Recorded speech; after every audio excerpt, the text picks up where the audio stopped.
admittedly I could be wrong, but I'm guessing everyone is just counting the days down to when Rachel Reeves is no longer the Chancellor, which unfortunately for her might be sooner rather than later, because something has just, shall we just say, kind of backfired in a spectacular fashion, which has left her maths skills look about as impressive as Diane Abbott. So what am I going on about then? Well, according to this, it says Rachel Reeves dealt a massive blow as the budget backfires. So just what has gone on then? Well, it says that new stats were published showing a slowdown in the UK labour market ahead of her national insurance hike, and the number of vacancies in the UK fell to their pre-pandemic level for the first time since May 2021, down by 22,000. So remember, they kept going on about this is a tax on business and not for the working person. But if employers, now that they have to face this new tax, don't want to hire more people because it's going to cost them more, then they won't, will they? There'll more than likely be more people on the dole. It will cost us more in the shops because businesses don't really like losing money, do they? And to me, it just shows why Rachel Reeves should no longer be our Chancellor. I mean, let's face it, someone like Zippy would have been more competent in the role. But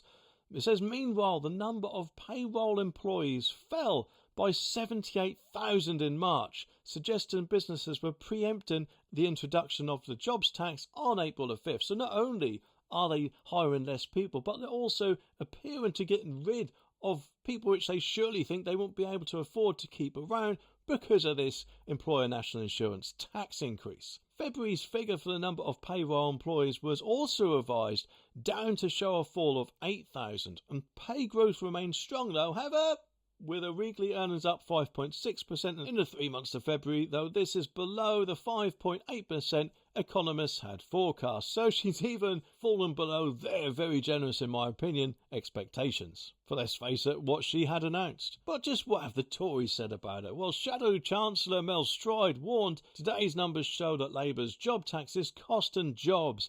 Unemployment up yet again, and last month the number of people on payrolls fell by 78,000 as employers braced for impact, which, yes, it isn't going to be pretty. I think, who knows, maybe Keir Starmer or Rachel Reeves, or maybe the both of them should come up and do a big sort of speech and just say, we'll do a kind of pause on this just for now while we go back to the drawing board to either work out a new plan or write our resignation letters. I mean, wouldn't that just be great, eh? But he also continues and says it is the working people who are paying the price for Labour's mismanagement.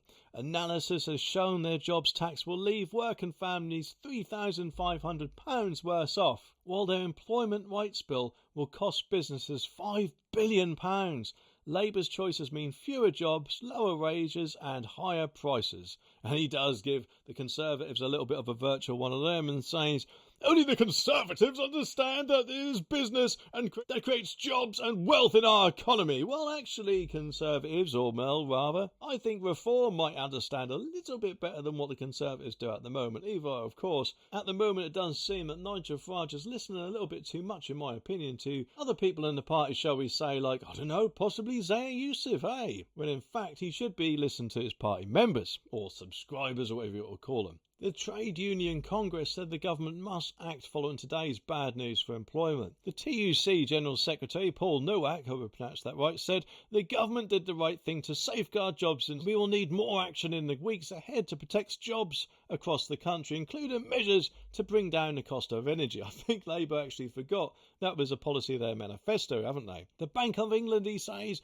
must act too. A rate cut in May would ease the pressure on businesses hit by tariffs, and it would protect the household spending and business investment that employment growth depends on. Commenting now on today's pay data increase, the ONS Director of Economic Statistics, Liz McCohen, said regular pay growth remains strong, having increased slightly over the latest period. Growth extended in the public sector as previous pay rises fully fed through our system, headline figures, while the pay in private sector was little changed. To be honest with you, I think that the ONS and possibly the TUC do work, shall we say, very closely with the government, so it's no surprise that they will be giving them a little bit of a helping hand. Either way, though, in my opinion, as soon as this government stops, it takes out its collective brain cell and thinks and does a bunny dance and U-turn on this, employer national insurance rise, the better. And if not a U-turn, perhaps a slight pause to allow businesses a little bit more time and actually increase it in stages rather than the full increase that they'll be getting,